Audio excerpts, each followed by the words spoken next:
नमस्कार, मी पंजाब टाका 1, 2, 3 ला मग संपूर्ण भागामध्ये तुमच्या नगर जिल्हा, धाराशिव जिल्हा, बीड जिल्हा, लातूर जिल्हा या भागात पाऊस पडलेला दिसेल. पुणे या 4 जिल्ह्यातल्या या शेतकऱ्यांनी अंदाज दिला.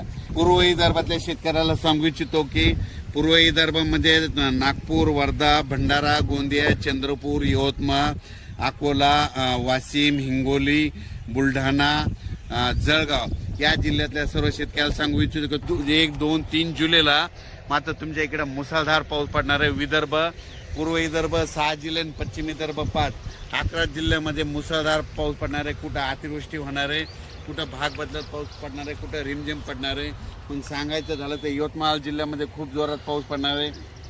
चंद्रपूरकर देखील खूप पडणार आहे, नागपूरकडे देखील खूप पडणार आहे, अमरावतीकडे जोरात पडणार आहे, अकोल्याकडे जोरात पडणार आहे, वाशिम जिल्हा जोरात राहणार आहे, हिंगोलीकडे राहणार आहे, त्याच्यानंतर अकोला, बुलढाणा जास्त राहणार आहे, जळगाव जामोद घाटाच्या खाली जास्त राहणार आहे, जळगावला जास्त राहणार आहे.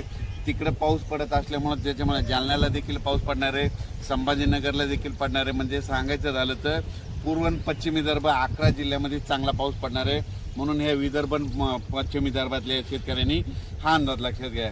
पश्चिम महाराष्ट्राकडे म्हणजे आज 29 जून म्हणजे आज देखील पश्चिम महाराष्ट्रामध्ये चांगल्या प्रकारच्या बऱ्याच ठिकाणी भाग बदलत पाऊस सुरू होणार आहे. सांगलीकडं, साताऱ्याकडं, त्याच्यानंतर पंढरपूरकडे देखील, नगर जिल्ह्यात देखील बऱ्याच ठिकाणी पाऊस सुरू होणार आहे. म्हणून ही पश्चिम महाराष्ट्रातल्या शेतकऱ्यांनी अंदाज लक्षात घ्यायचा. सोलापूरकडे देखील बऱ्याच ठिकाणी पाऊस पडणार आहे.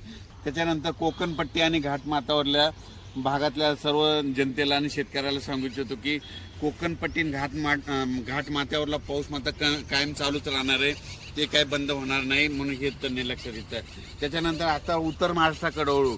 उत्तर महाराष्ट्राकडे सांगायचं झालं तर नाशिक जिल्ह्याकडे